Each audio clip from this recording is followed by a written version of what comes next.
There is a moment, and it often comes without warning.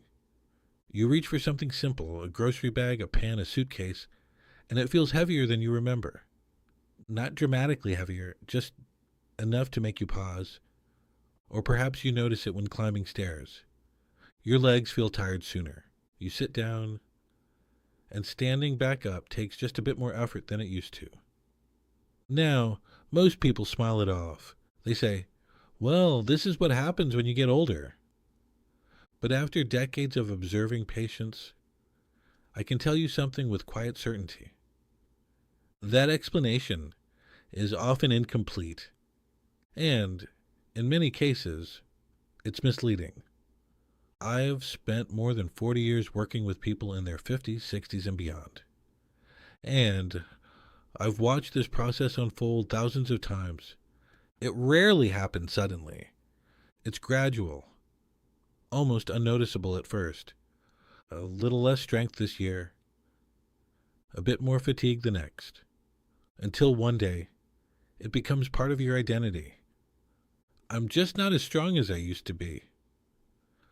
Now, before we continue, let me say something important. What I'm sharing here comes from my experience as a physician. It is meant to inform, to give perspective, but it is not personal medical advice. Every individual has a unique medical history, unique risks, unique needs. So please, if something resonates with you, discuss it with your own healthcare professional. If you appreciate thoughtful, measured explanations like this, you might consider subscribing. No urgency, just an invitation. Now, let us look more closely at what is actually happening inside the body. Many people assume muscle loss after 50 is inevitable and uncontrollable. That is not entirely true. Yes, there is a natural process called age-related muscle decline, but what most people don't realize is this. The speed and severity of that decline are heavily influenced by everyday habits and hidden factors. And this is where most people make a critical mistake. They accept decline without ever investigating its causes. Let me walk you through these causes, one by one.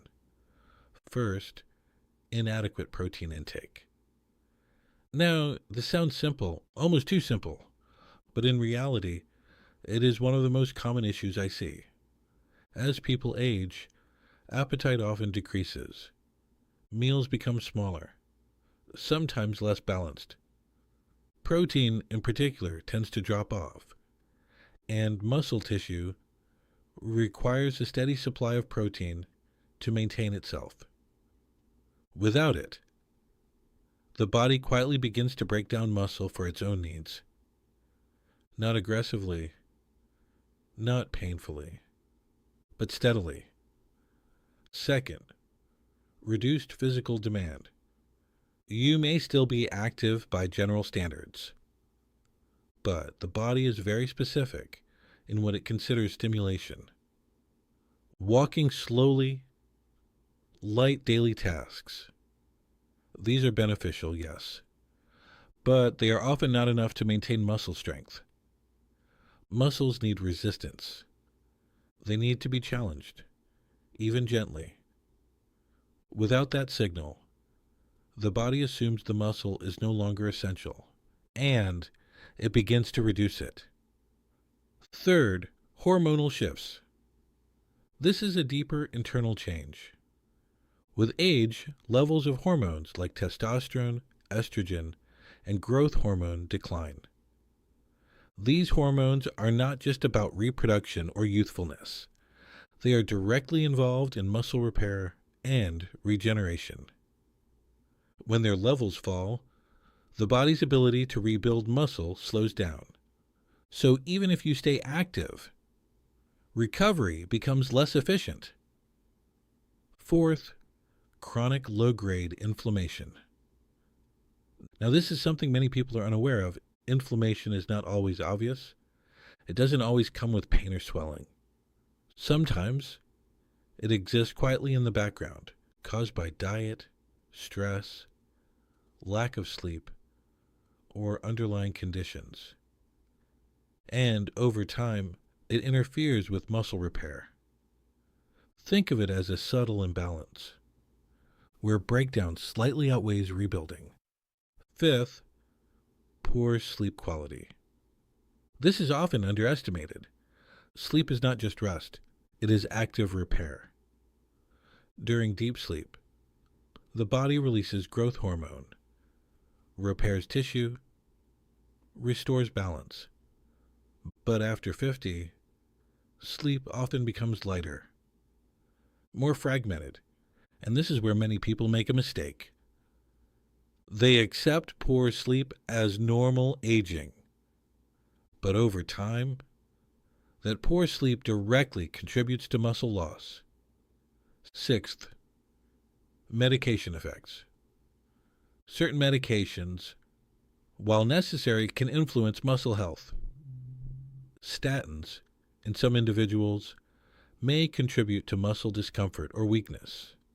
Long-term corticosteroids can accelerate muscle breakdown. Even some common medications can indirectly affect energy levels and activity. This does not mean they should be avoided, but it does mean they should be reviewed periodically, thoughtfully. Seventh, vitamin and mineral deficiencies, especially vitamin D. Low vitamin D levels are extremely common in older adults, and beyond bone health, vitamin D plays a role in muscle contraction and strength. Deficiency can lead to fatigue, weakness, even increased risk of falls. Eighth, insulin resistance. This is a metabolic factor, often hidden. When the body becomes less responsive to insulin, muscle cells struggle to absorb and use glucose efficiently. Energy becomes less available. Recovery slows, and over time, muscle performance declines. Ninth, dehydration.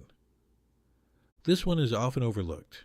As we age, the sensation of thirst becomes less reliable.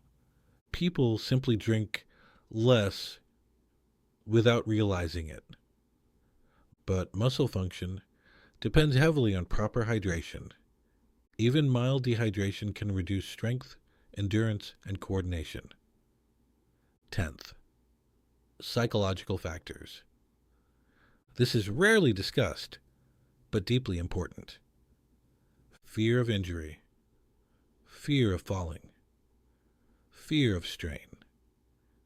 These fears lead to avoidance, less lifting, less reaching, less movement overall, and gradually the body adapts to that reduced demand. Not because it has to, but because it is being told to. Now, when you step back and look at all of this, you begin to see something important. Muscle loss after 50 is not caused by one thing. It is the result of many small influences, working quietly, consistently, over time. And this is why it often goes unnoticed until it becomes significant. So what can you actually do? Let me give you a practical, realistic framework. First, support your body nutritionally. Ensure consistent protein intake throughout the day. Not excessive, just adequate and regular. Second, introduce gentle resistance. This does not mean heavy lifting. It can be simple movements, resistance bands, light weights, even body weight exercises. Consistency matters more than intensity. Third, take sleep seriously. Create a routine, reduce stimulation in the evening. Now, protect your sleep as you would any important health habit, because it is one. Fourth, monitor your internal health. Simple blood tests, vitamin levels, metabolic markers. These provide valuable insight. They allow you to correct issues early before they manifest physically. Fifth, Stay engaged with movement, not cautiously, but confidently. Of course, be sensible, but do not withdraw from activity unnecessarily. The body responds to what you ask of it.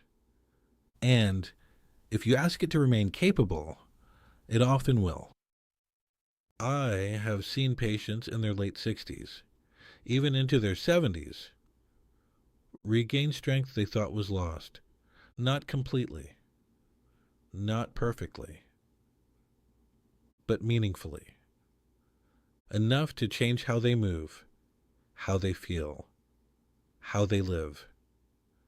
So, if you've been noticing these subtle changes, pause for a moment. Do not assume it is simply age. Look deeper, because in many cases, there is more within your control than you might expect. And if this perspective helped you see things more clearly, you may want to stay connected. There is still much to understand about the aging body, and much of it is far more hopeful than people are often told.